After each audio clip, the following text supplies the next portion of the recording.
Turn off your phone. Sorry, I forgot to start it. Turn on your phones, off your phones. 15 minutes before the meeting ends, we will wrap up, go into the wrap-up statement. If you have not spoken throughout the discussion, we will allow you 2 minutes to speak. Otherwise, you have 1 minute with the wrap-up. Okay, did I miss anything? No. Did I miss anything? You said about staying muted unless you're speaking. I didn't notice. Okay. No, I didn't say Oh, that. okay, yeah. My name is Martha, and I'll be your facilitator for the day. And why I chose this meeting, because I was upset at looking at the news, Haitians being whipped by horseback riders, and they were. Can anyone hear me? We I can hear you, Hear no Bill. one. We can hear you. Okay. Go ahead, Marva. The people was in distress. They were. I'm going to get out and try coming in again because I hear no one.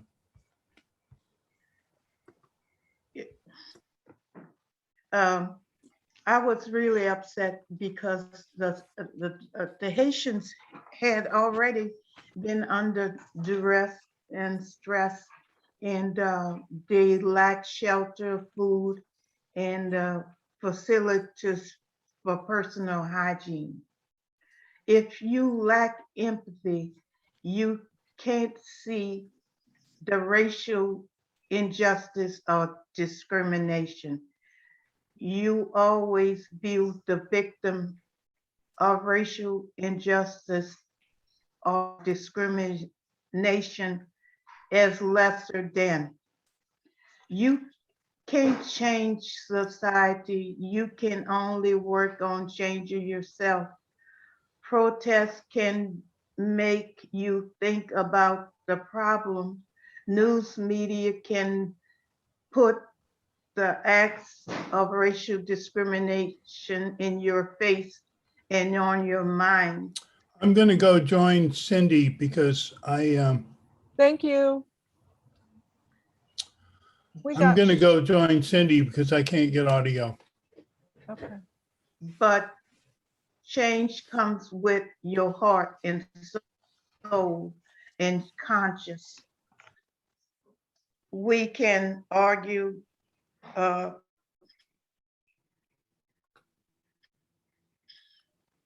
petition and fair treatment for all can make a difference and improve the country in which we live. Thank you. I'm going to start with the introductions. To my left is, to my right is Peter.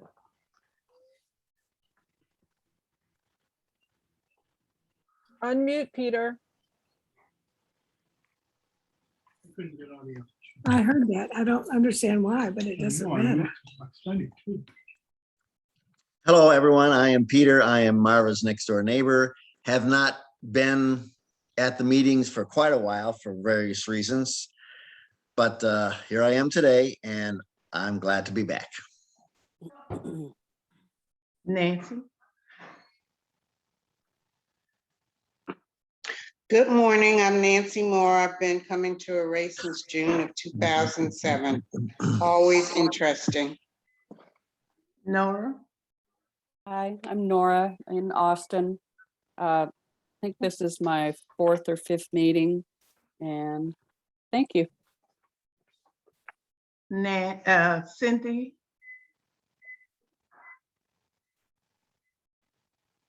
Unmute.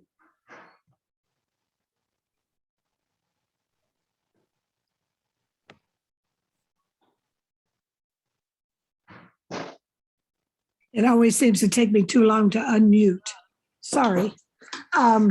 We've had lots of house crises, so I am not up to usual in terms of having read this already and understanding and, doing some research. So I'm going to be mostly listener today, but I guess I am anyway. So I'm glad to see you all and welcome home. I mean, we're feeling We're welcome back home. to it. Thank you. Pedro. I don't have a better option. Yeah, good morning, everybody. I'm from Austin, Texas. Been attending these meetings for the past year or so. So I look forward to our discussion tonight and good morning to everyone. Thank you. Come on. Lynn. Good morning. My name is Lynn Frank. I'm living here in New Orleans. And nice to see everyone. Beatrice. Hi, good morning. I'm Beatrice Souble, born in New Orleans, co-founder with my husband Larry of Erace Atlanta. Glad to see everyone and to see Deborah, one of our Atlanta people. Good morning, everybody. Good morning. Marion. Good morning, everybody. Glad to be here. Lynetta. Good morning. My name's Lanata. I've been a member of Erace since I was an intern in college. Bill.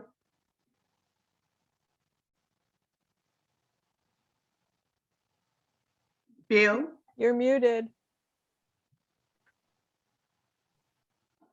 Hi, I'm Bill Ives. Sorry for all the moving around. I was trying to find a connection. We lost power in our main house. We still have no power. But fortunately, we have this second smaller shotgun next to us that we use for home exchange, and it has power. So we're speaking to you from next to our house. Nice to be here. Welcome back home. Deborah. Good morning. I'm Deborah Lewis. I'm a member of the Atlanta Erace chapter, and I've been doing that for about 6 or 7 years. Although I am a native New Orleanian, I left New Orleans in 1990 when I finished grad school. And I'm happy to be here. I probably won't be here for the whole meeting, but this is a start. Welcome. Thank you for inviting us. Michelle. Good morning, everyone. I'm Michelle, and I'm in Austin as well. And I've been coming to Erace for about a little over a year now because of Louise Johnson, who is not here today. She's helping at Co-op Radio on our membership drive. So anyway, thank you. I always enjoyed these conversations. Glenn.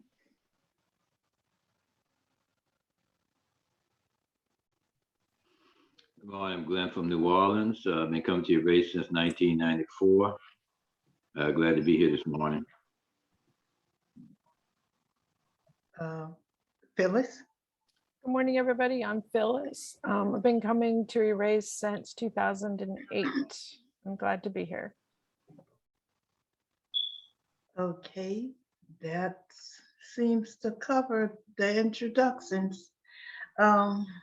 So the list is open and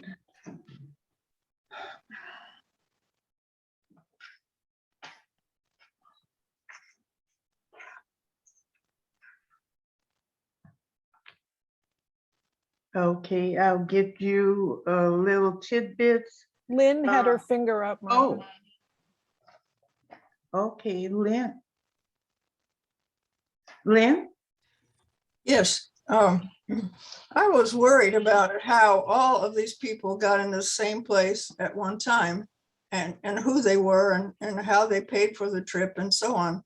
And I read another article that stated many of the people in South America had created lives there, and they had houses, either they owned or were renting, and they had cars and they had jobs, maybe as welders or carpenters. But with hard times, with COVID, with economic crisis, they were finding themselves less and less welcome. And some of them decided to sell all their possessions and come north to Del Rio. And I don't know exactly how they figured out Del Rio, but I think it's a tribute to the power of social media, that those messages, true or not true, spread like wildfire. So I was ready to imagine a conspiracy of Republicans bringing him up to embarrass Biden, but it appears that the refugees came of their own accord. At first, they had been welcome in some of these countries because they needed workers, but now they don't need workers. And so racism is raising its ugly head again, especially in Chile. They don't historically have many Black people in their country. And when economic times get hard, they don't want them there anymore. So I was thinking, why would they leave a life that they've created, but their life has been deteriorating, and they decided that the United States was the answer. So there's a lot more to say about this, but that was a problem that was worrying me at the beginning, and those are some of the answers that I found. Okay, thank you, Lynn. Bill has a clarifying question for you.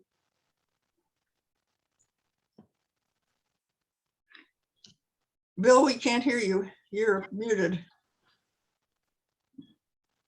Okay, if I understand you correctly, you're saying that many of the people in Del Rio were living in Haiti, working there, but they were not from Haiti. They were from other parts of South America. Is that what you? Just the opposite. They were Haitians who had found their way to South America.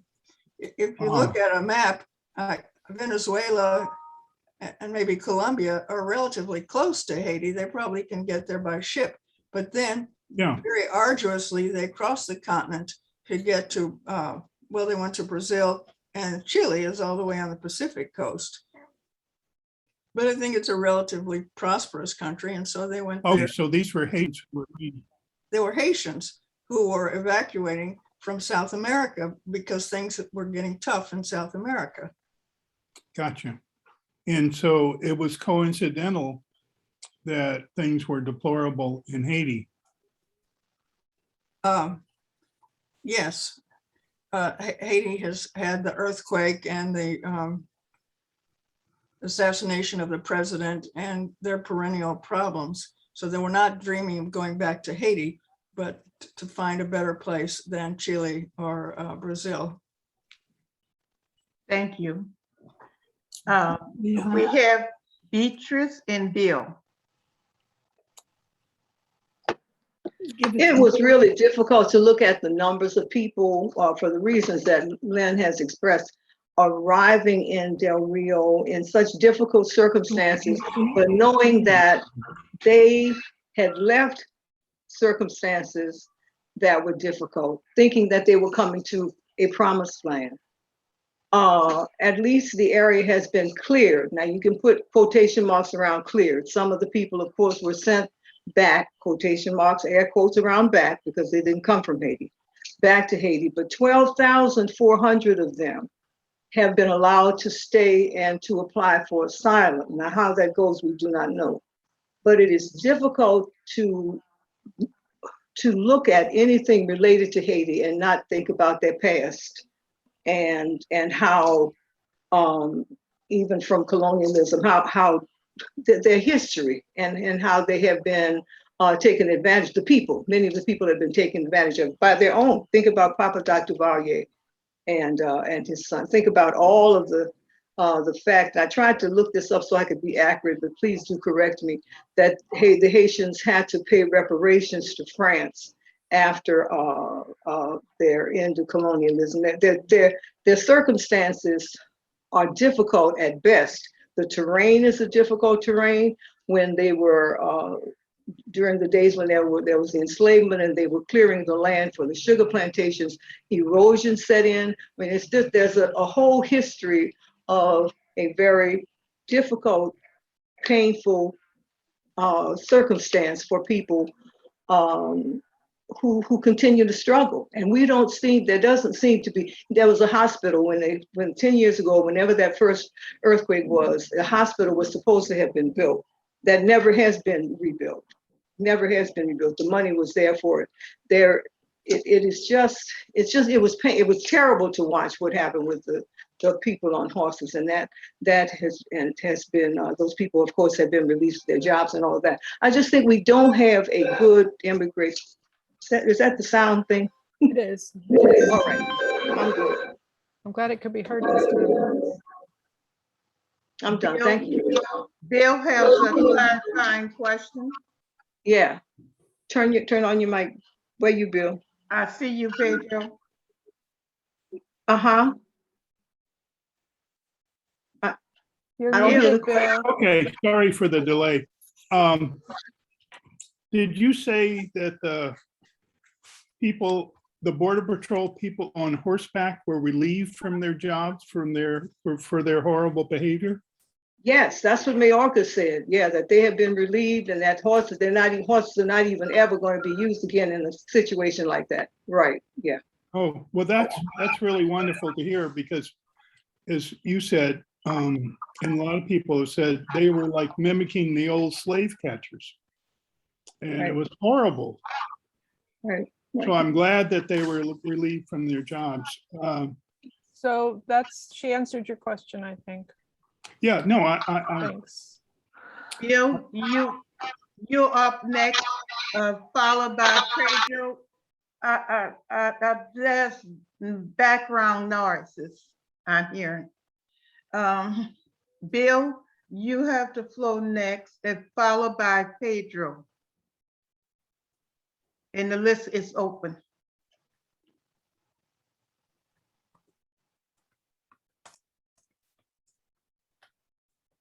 Bill?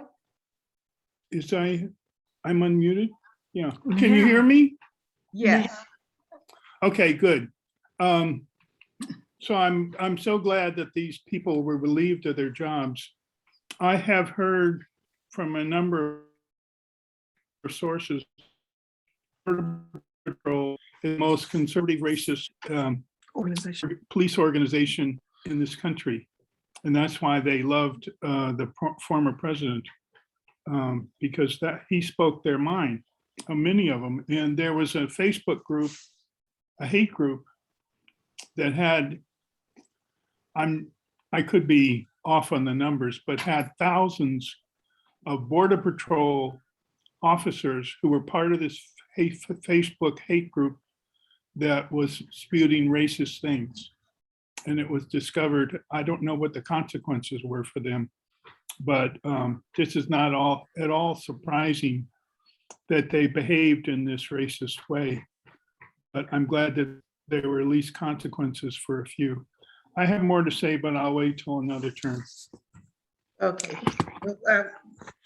Okay, Pedro, and I'll put you on the list, back on the list, Bill.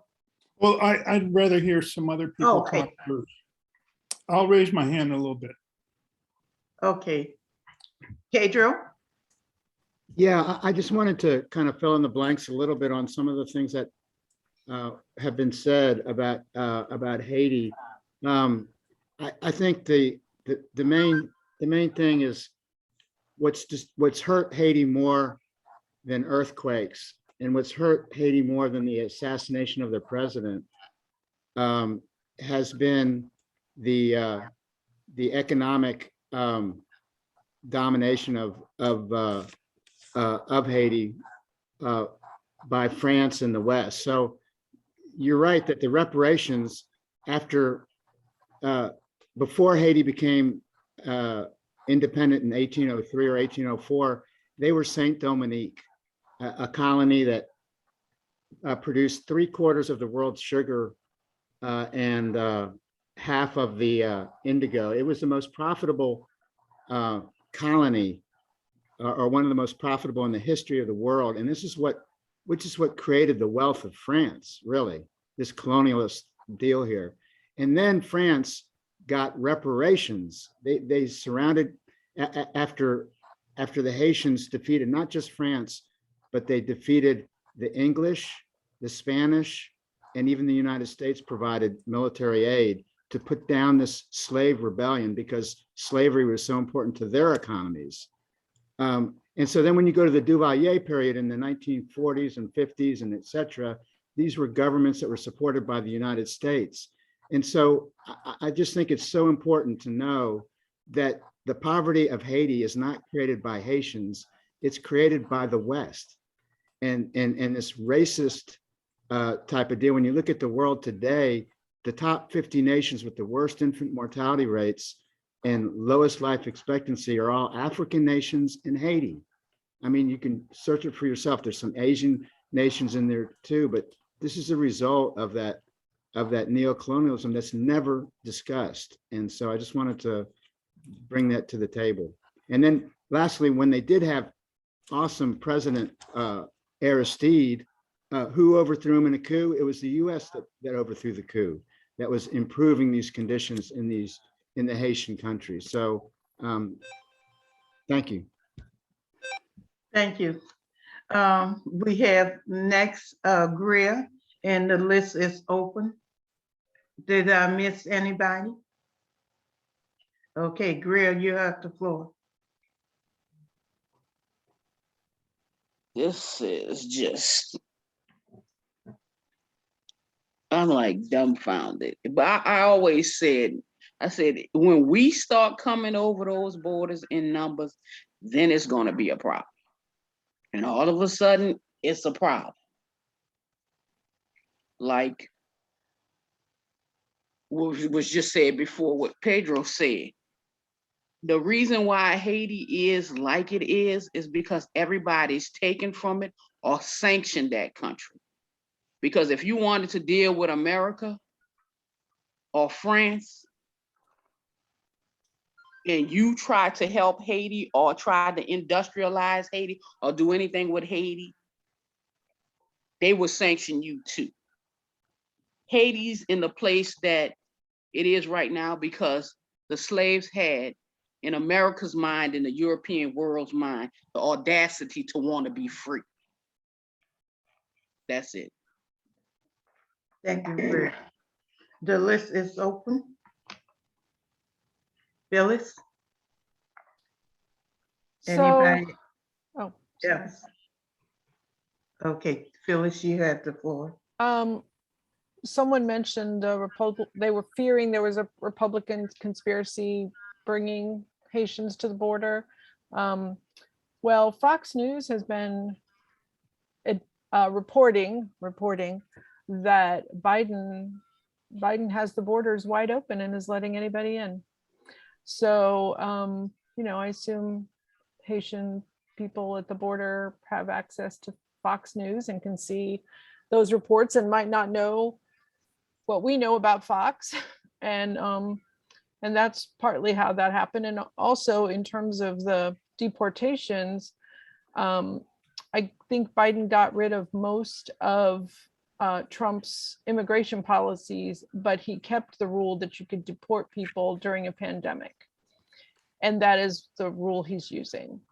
And I think we, need to call, Bill has his finger up. We need to call Biden to task. We can't just lean back on our heels now that a Democrat's in the White House, because they're not doing everything that we expected of them, and they need to be made aware of that. That's all. That's called Title 42, isn't it? Don't know. Yeah. Bill? Yeah, I was just, you took the words right out of my mouth. Title 42, which is the legal, quasi-legal, legal in quotes, thing that Biden is using, was created by Stephen Miller, the Prince of Darkness, as a way to keep people of color out of this country. And I am profoundly disappointed that Biden has left that rule in place and is deporting people. I feel like he's gone, and I was a big supporter of Biden, not in the Democratic primary, of course, but not of course, but I was for more progressive candidates, but needless to say, Biden is still better than his predecessor, but it's sad that we find his predecessor, Biden, following some of the legacies of his predecessor. I don't know why Louis DeJoy is still in place too. But I will say, do I have a little more time? Yeah, I actually started the timer late too, so. Okay, I do want to say that my personal experience with Haitians has been that they are very friendly people. And Cindy's brother, younger brother, goes through his church, has been going to Haiti since the first prior earthquake in 2008 or something. And he's a IT manager, but he trained himself to fit glasses, and he collects used glasses all year. And then he goes down, and he and some of his church members go down to Haiti, and he matches the eyesight of a Haitian person who's in many cases never had glasses with the best fit amongst the recycled glasses. And he said he's been some amazing results. There's people have said, I can see. And they are very warmly received. And so, and Haitians, I discovered that Boston is the third largest group of Haitians, the Boston area, from reading the Boston Globe. And there was a Creole, Haitian restaurant that I went to. Anyway, my time is up. I'm rambling. Okay. We have Griff, followed by Marion, followed by Beatrice. Anybody else? I didn't put my hand up. I think you might have missed somebody.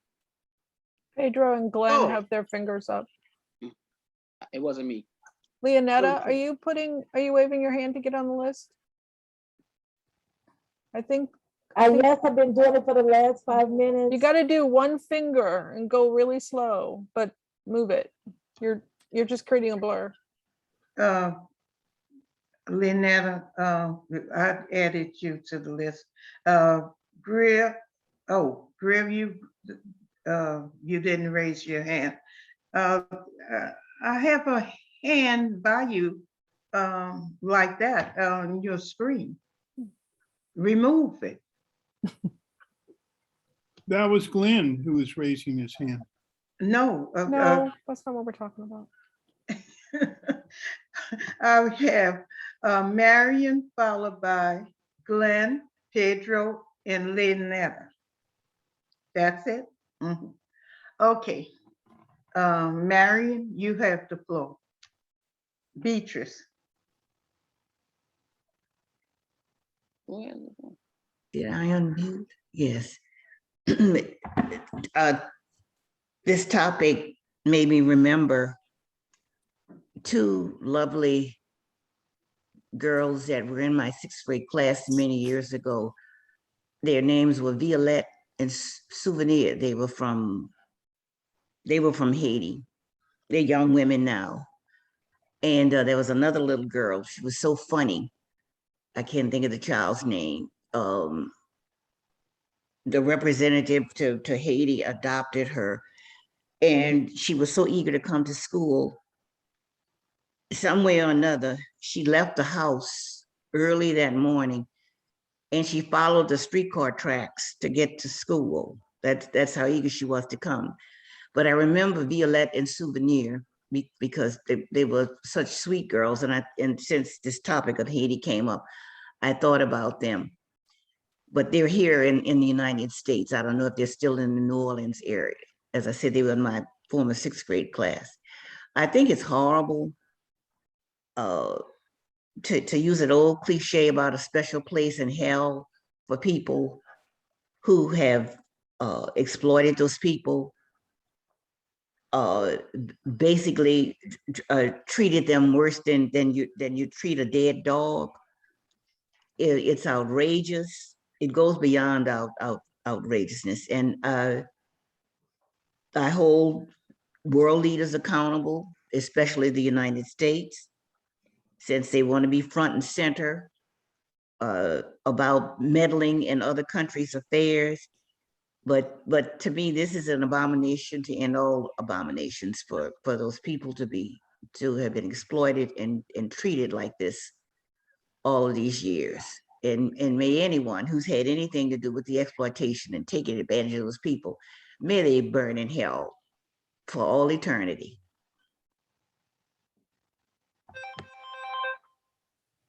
Thank you, Marion. We have Glenn, followed by Pedro, Lynetta, and Beatrice. Well, you know, the whole world is in turmoil now. We got refugees from all over the planet, and you know, can we take care of all the problems that are in the world? Is America the one going to take care of every people's problem that's in the world? And no, we ain't. You just and to blame Joe Biden because of certain policies. Look, I remember like when we were in the Cold War. Anybody that said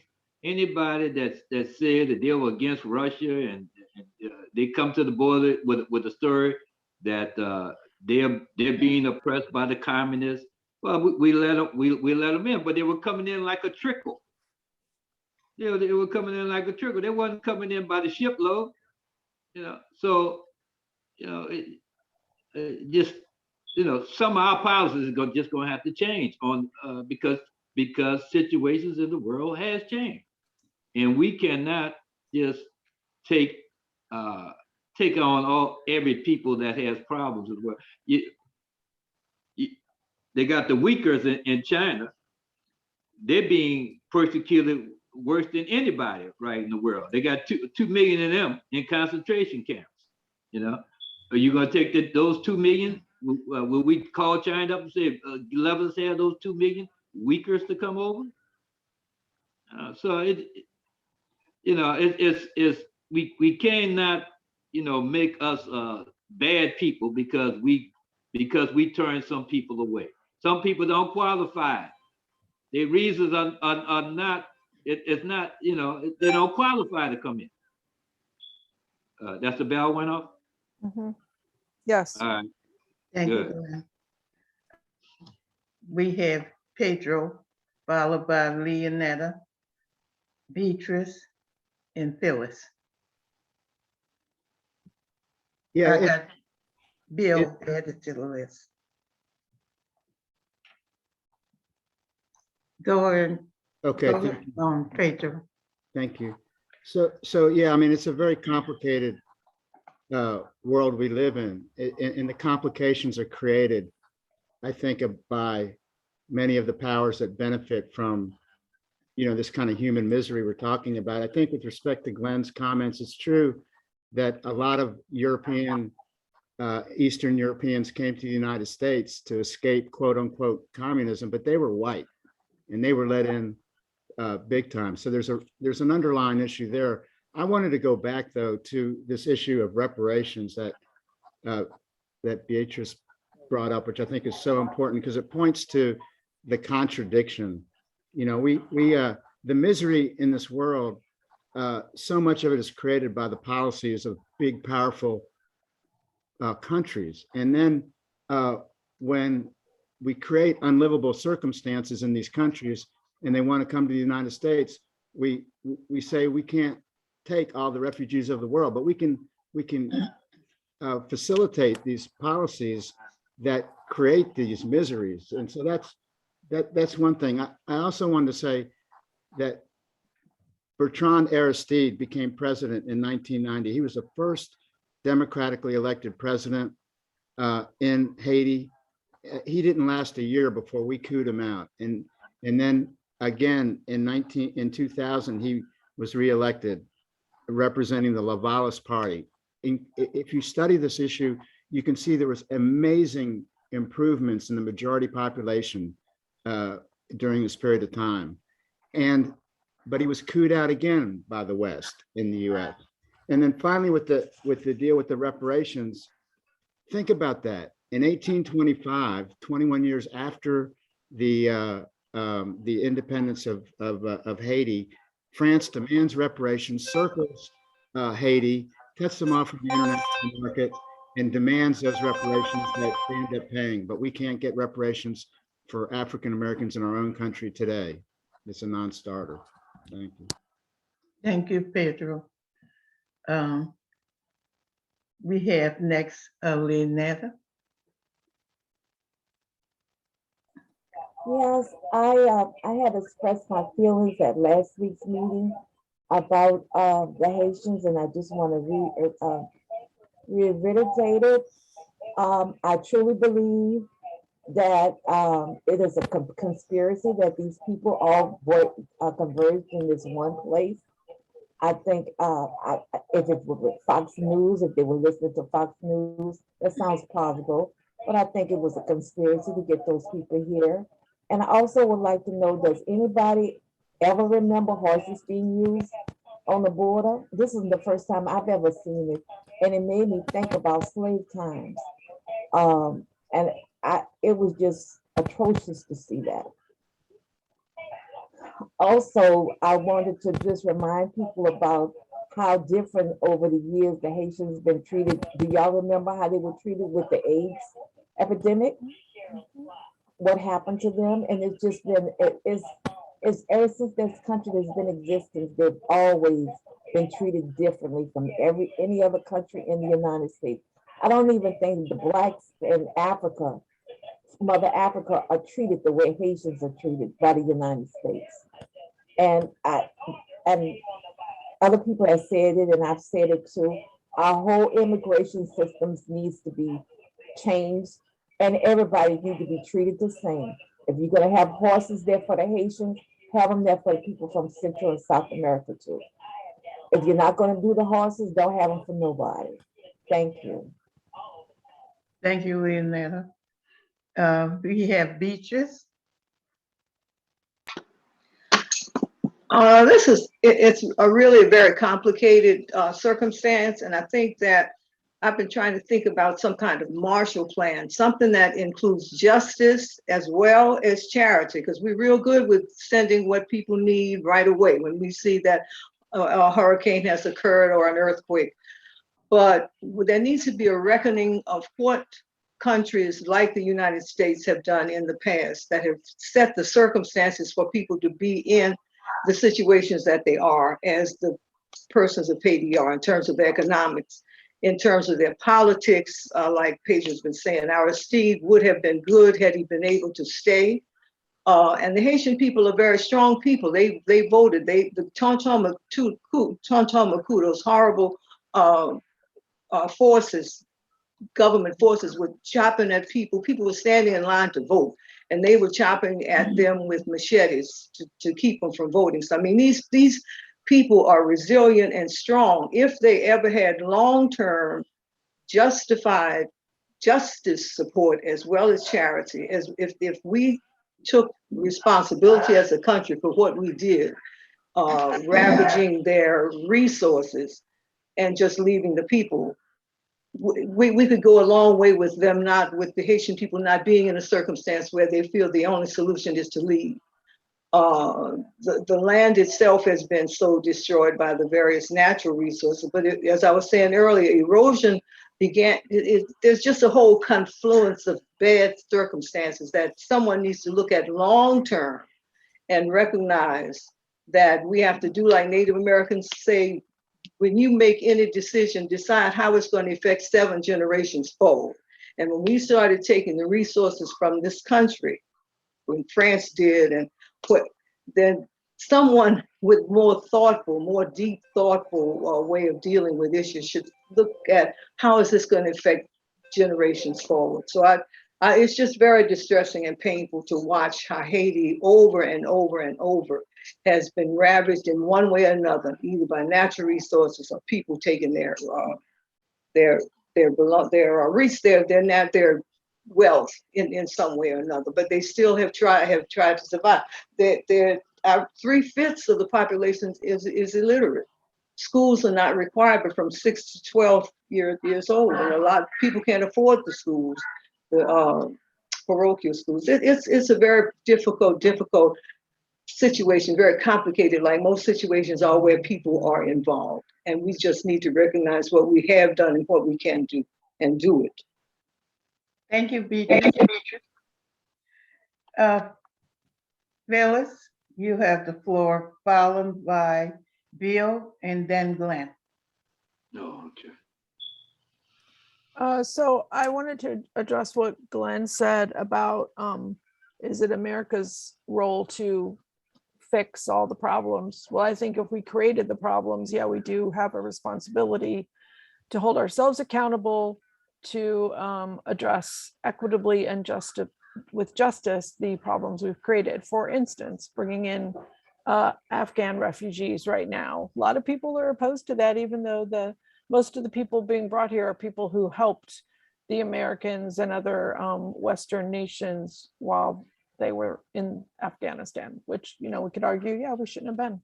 And the same with Haiti. America has had a role in the oppression of Haiti and Haitians. And then I agree, to see those men on horseback hitting them with their brains or whatever they were hitting them with, it was horrifying. And I have not seen horses used at the border in any other cases before. And if you've been around the mounted police in the French Quarter, that's really intimidating. And to see the people being chased who were carrying little kids, that was terrifying. And the insults, they were also receiving racist insults from those men on horseback. It's not okay. And they are being sent back, as Beatrice said in quotation marks, to a place they haven't lived in a long time, which doesn't have the resources to care for them. And it's basically, what kind of a country are we that we would send people basically to their deaths? Because from malnutrition, from lack of resources, from lack of shelter, that is essentially what we're doing. And that should be beneath the United States, but sadly it is not. Thank you, Phyllis. Bill and then Glenn, and the list is open.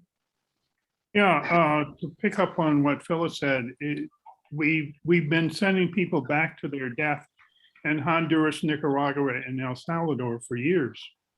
And so this is very consistent with that racist policy as well.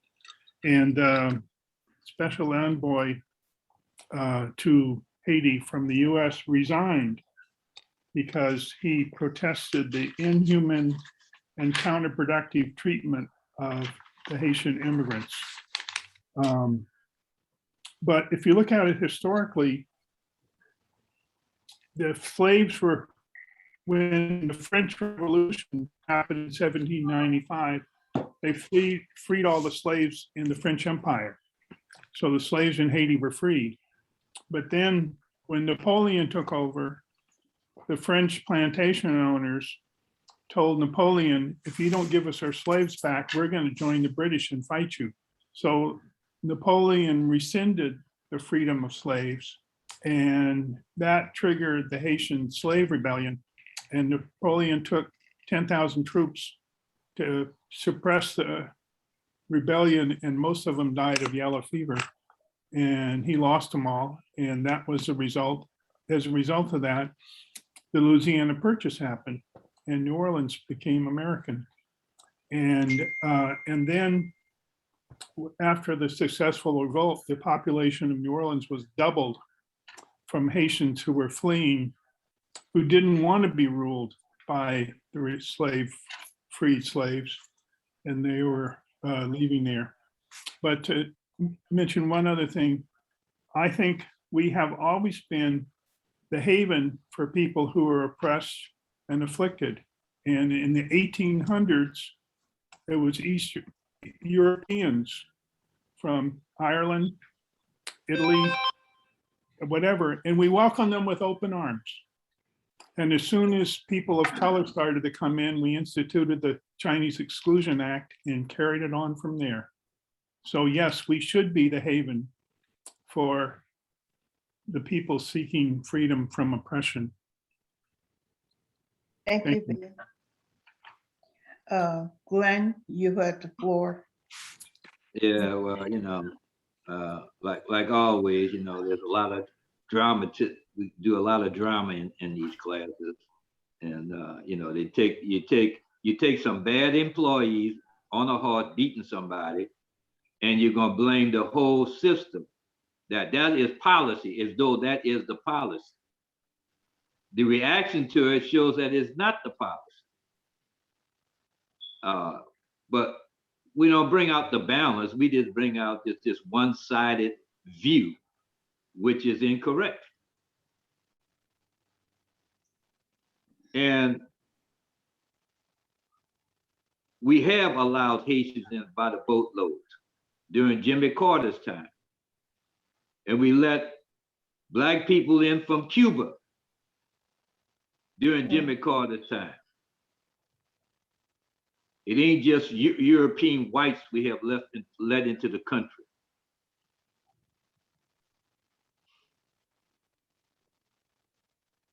That's it right now. Nancy, I see you added you onto the list. I want to ask Glenn, do you think the Afghans, all the Afghans, was processed and quotas and numbers was kept on them getting on the plane, and were they processed? I think the chaos would not allow them to be processed. They just took them all in droves. Yeah, question somewhere in there. Do you think that was handled by the book? No, it was handled very badly, and it wasn't it wasn't all the Biden administration. The people who were in place from the Trump did everything to make it hard for them to process. But still, okay. No, he still could have done a better job. Okay, thank you. The list is open. Did I see a finger? Nancy? Nancy, you have the floor. And is there anybody else? Okay, Nancy. No, I just wanted Cheryl to had say. her finger up. Beg your pardon, Bill? I said Cheryl has her finger up. Okay, thank you.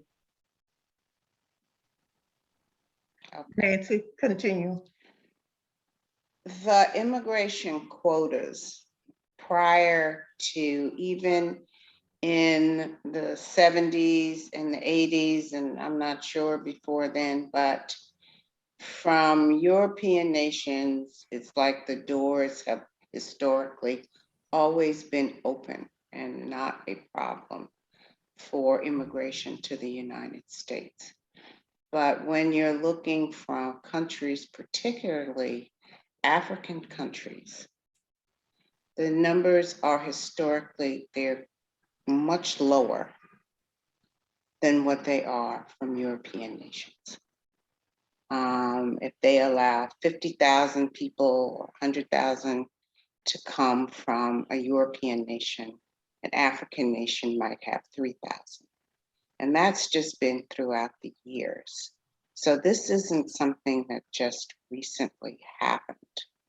This has been going on throughout the history of this country, and that the requirements, I had two coworkers. One was from Honduras, I think, and the other one was from Ireland. The one from Ireland, it was merely a rubber stamp when they went to their appointment to be processed.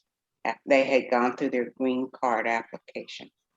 The other one had to take a test, had to read paragraphs, all kinds of one from Honduras. It was a much different, much harder process from the person from Honduras than it was for the person from Ireland. Thank you, Nancy.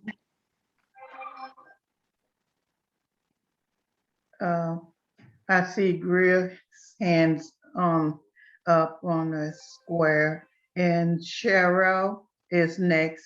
Greer follow. You might Cheryl. want to close the list after. Okay, Greer. Yeah. Okay. Good morning, everyone. My computer's acting funny, so I assume you can hear me. Yes. It's a new computer and I couldn't get the full picture of everyone, so I've been taking myself off the view. It's very nice to see the faces that are popping up. It's nice to be with you.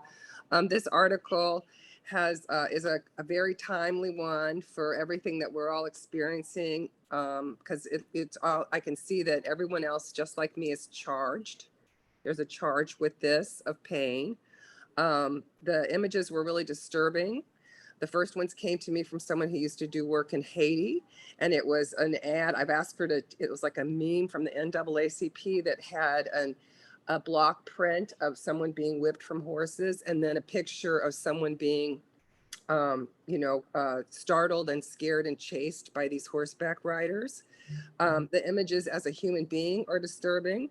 For people with backgrounds of enslavement, their genealogical background, it's part of our DNA. This is very, very harmful, all of this. And then for those who have DNA of enslavers, I think this is also charging them. I think that white supremacy is all over the world. It's not indigenous to the United States. I've really enjoyed the history that Greer and Pedro are sharing. My personal experience I'd like to bring into this of when I married a Jamaican man. And when I went to the immigration office, around the top of the wall painted in the Jamaican immigration office, it said, "Do not believe that from the images and the things you've heard about the United States that everything is fair. Inequality lives there. You will experience it." And they said, "Look, Missy, you're not going to be able to just get this Black man to come into the United States because you want to. You're going to have to do a lot of work." We slept on the ground while we watched people of white color that were from, I guess they were someplace in Europe. Where were they? Yugoslavia. They were being imported. We slept on the ground. They hired drunks, their lawyers, to take places in front of us. My parents would get me drunk and my husband drunk, and we would sleep on the ground after they fed us in our sleeping bags, because the U.S. Immigration Office did not want to let him in because he was of color.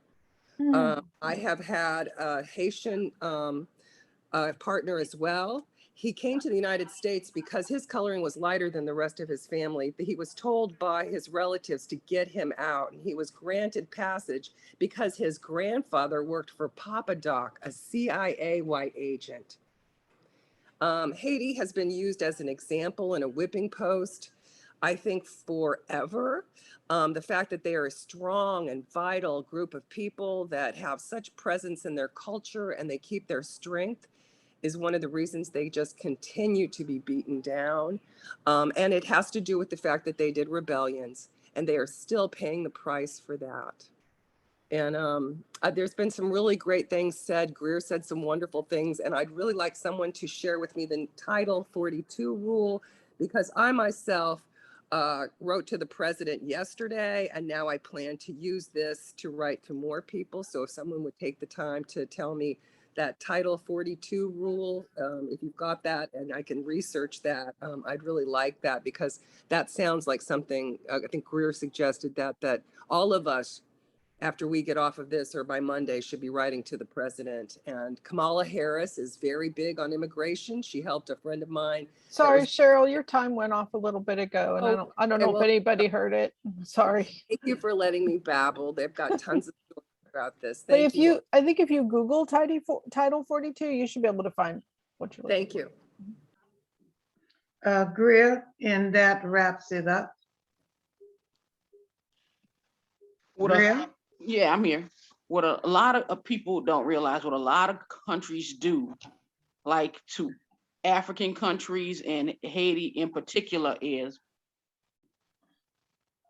if they're trying to start an industry or already had an industry, they undercut it. Like in Africa, like when textiles or companies are trying to get an upstart, what they'll do is they'll flood the country with like cheap clothing. So you don't need textiles. Like a lot of stuff that we don't give away at Goodwill, that we give away to Goodwill, when they can't sell it, they send it in bulk over to African countries to where they can sell those clothes. They can buy like a bag full of clothes for $1. And the same thing is happening to Haiti. Haiti was one of the #1 rice producing countries in the world. But guess what kind of rice is flooding Haiti right now? Rice from Arkansas. Clinton's brother is flooding Haiti with rice from Arkansas. Hillary Rodham Clinton's brother controls who can do business in Haiti. Again, everything is done by design. Again, because they had the audacity to want to be free. So if anybody wants to deal with Haiti, they have to go through Clinton's brother. Notice, look at the country. Even when they had non-government organizations during the first earthquake, they raised so much money for Haiti and no one can account for it. And there's a documentary and I watched it, and nobody can explain where all that money went. That's it. Do you remember what the documentary was entitled? It was called Haiti, Where Did the Money Go? Okay, thank you. So we're going to begin our wrap up. Those that haven't spoken will get 2 minutes. Otherwise, 1 minute for your wrap up. I think I have the list of the people who haven't spoken. Okay. It's Peter, Nora, Cindy, Michelle, and Deborah. Peter, Nora, Michelle, and Deborah. And Cindy. And Cindy. Okay. Peter, this is your wrap up. Take 2 minutes.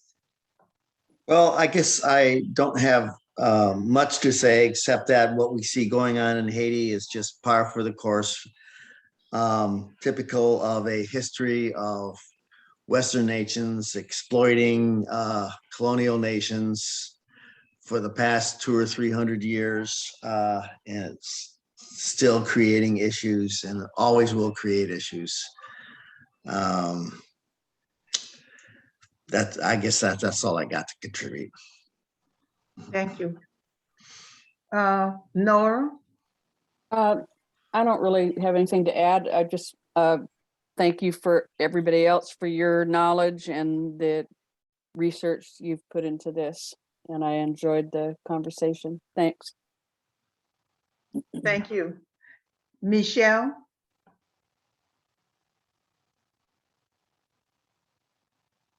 Yeah, I enjoyed the conversation too. I don't have too much to add. I will say that yesterday, I think it was yesterday, I was in the car and listening to the local NPR radio station here in Austin, and they were talking about, they were giving a report on what was happening down there in Del Rio.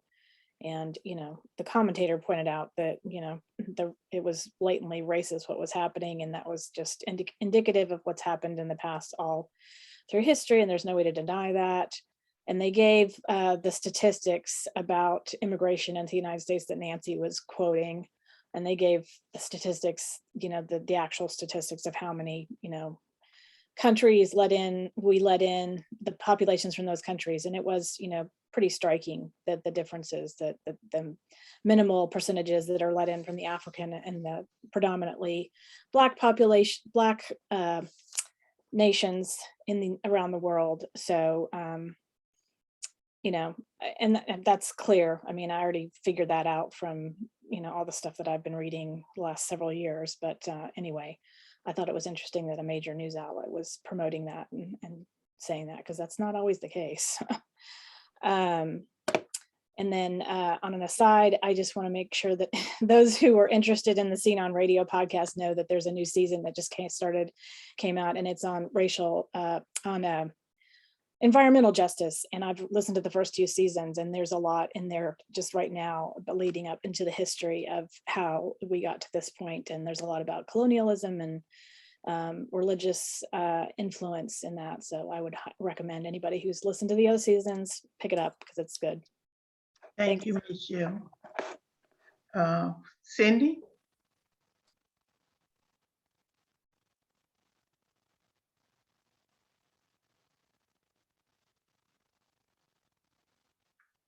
Unmute yourself, Cindy.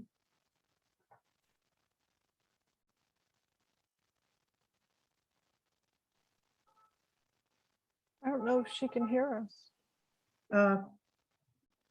Cindy, can you hear us?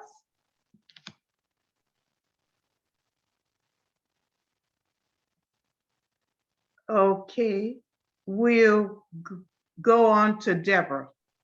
Cindy's available now. Okay, all right, Cindy. The computer connection is wobbly and it keeps going in and out. Sorry about that.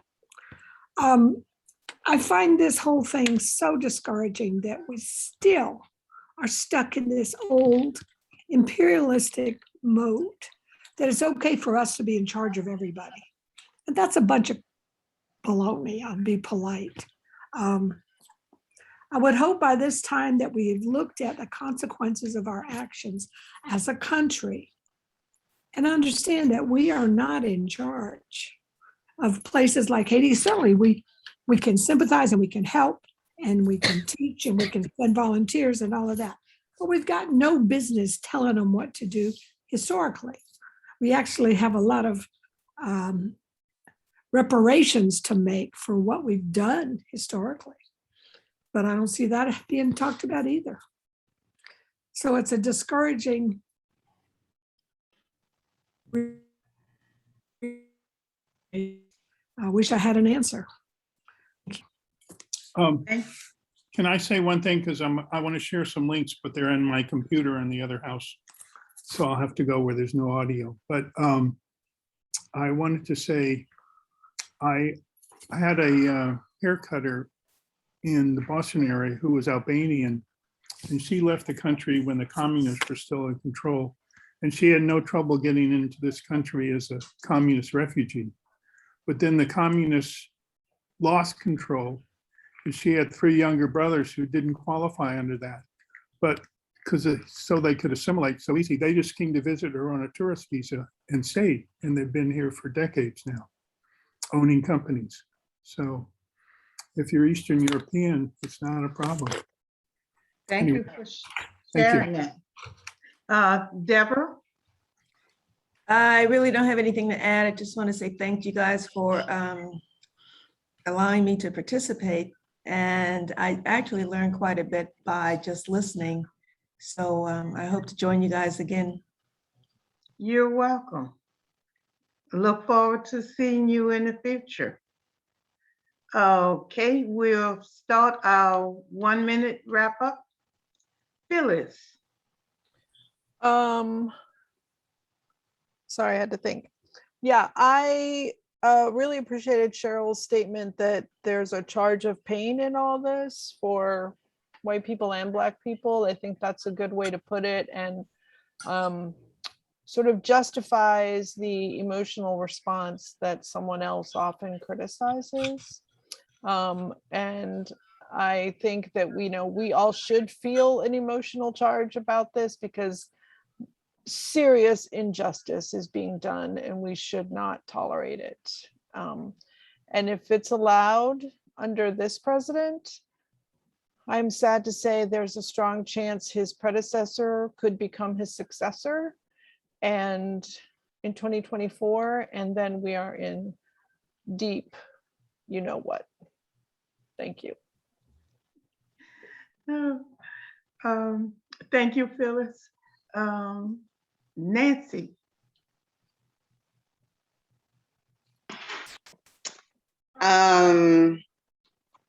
Very good discussion, very relevant topic.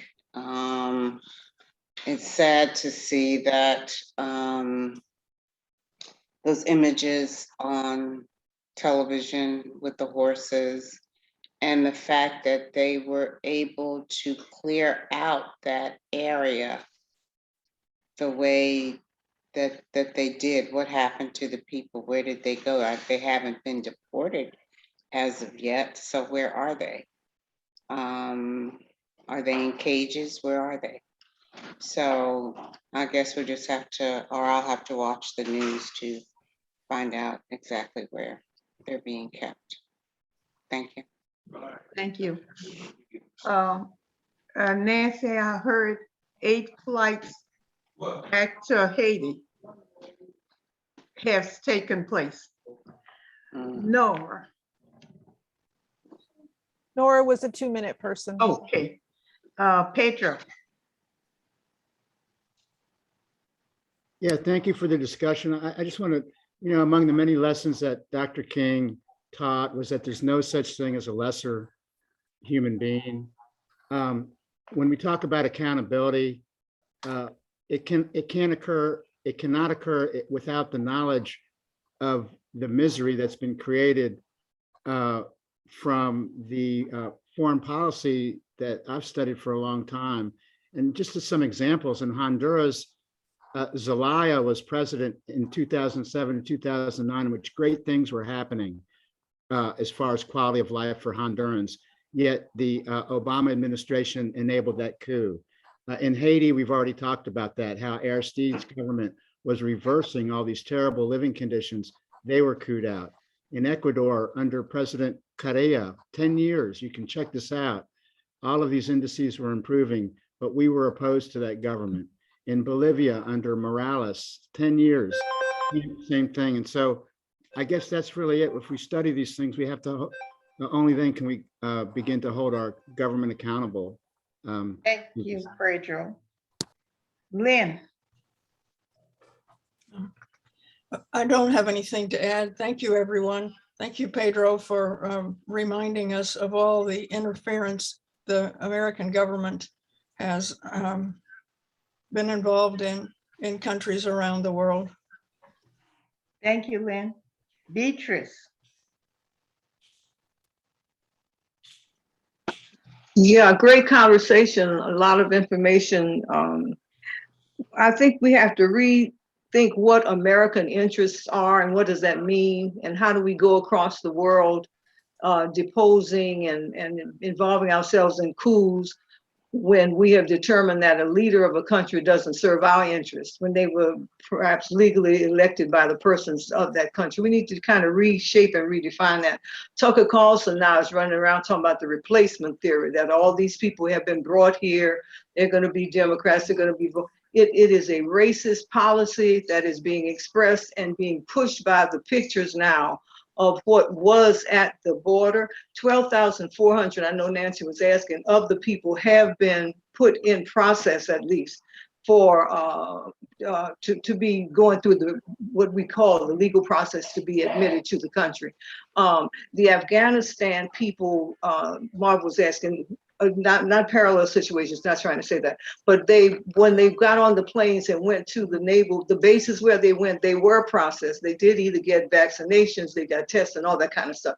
But these are complicated issues we're dealing with people, but most importantly, what is the American interest throughout the world? What does that mean? And how do we try to make a better place for everybody, a beloved community for everybody? Thanks for the conversation.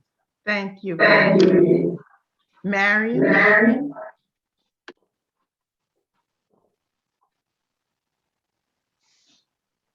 I think all of us that have participated in this discussion this morning, or to send an email or a text to the person in the president's cabinet who is responsible for immigration, especially Haiti. I think I did this before. I can't think of who it was now. It's been a couple of years. But just to let, and I'm sure we wouldn't be the only people doing it, just to let President Biden and the folks who are responsible for immigration know that they're American citizens or disgusted, concerned with the situation that's going on in Haiti and needs to go on because and I just got a note that said, so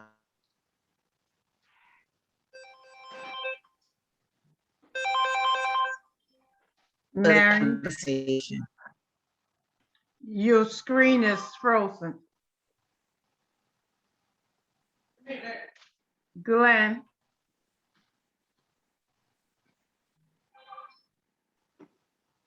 Well,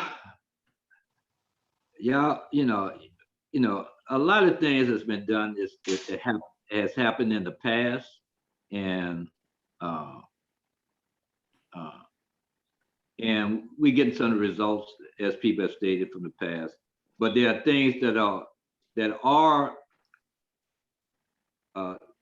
happening to make for a better future. And I'm glad that I'm in the country where it affords me the opportunity to make changes. The Constitution allows me to make changes. And if we don't like it, we don't like the way our government is a government by the people. And just complaining and dramatizing situations, we should be trying to remake America instead of just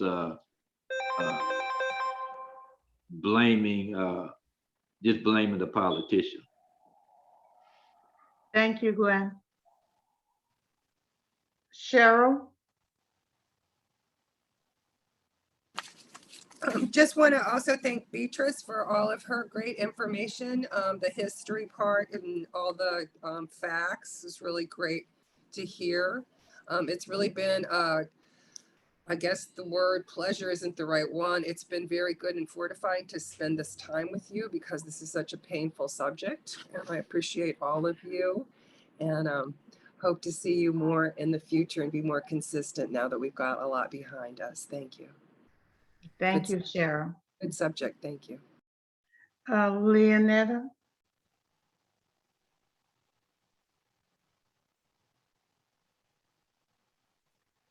Great article that you picked, and I was glad to hear about what was going on in the countries in South America that forced the Haitians to leave. I kind of thought it was something about that because I know South America and Central America has a colorism problem. It have had it since the Europeans been there. Also, I hope that in part of the investigation that they're doing into the border patrol, that they look into these agents' background to find out if they belong to white supremacy organizations, because myself personally, I think that's something that needs to be looked into all police in the United States about their background, because that's just a theory that I have, that that's part of the white supremacist movement, is to infiltrate law enforcement. Thank you. Thank you. Bill? He doesn't have audio at that computer. Turn All your right. audio. I've got it. You got it. Oh, okay. I've already spoken, but I wanted to remind you.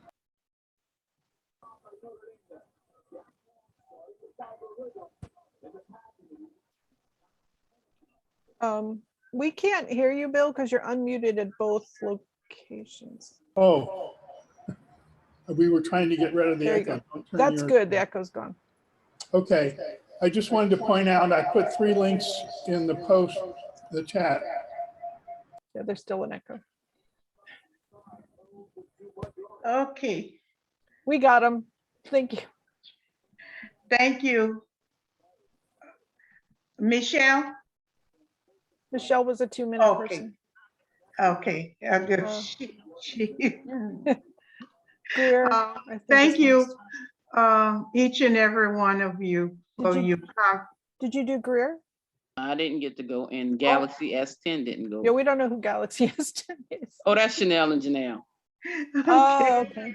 my twin nieces. Can I go now? Mhm. Oh, okay. Well, I was reading some articles where Biden was thinking about possibly opening Guantanamo Bay. He was looking for somebody who spoke Creole to actually run the place. So maybe did they go there? I don't know. America always sets rules. You have staunch rules that spell out everything, but the way everybody navigates the course is a different way. And especially for people of color, like everybody was saying, getting into this country is not cut and dry. And I was reading that most of the Black people who come up to this country, they're the best and brightest of their country. So if you're getting the best and brightest of a country, then there's a crucible that you have to get through because people are weeded out. So you're getting the best and brightest and the purest of that country. So that means our people or people of color are having to, are falling off left and right just to get these, because Black people are the most educated sect of immigrants that come into this country, of all the immigrants. That's it. Thank you, Greg. I want to thank each and every one of you for your input and the participation. Good seeing you all post item.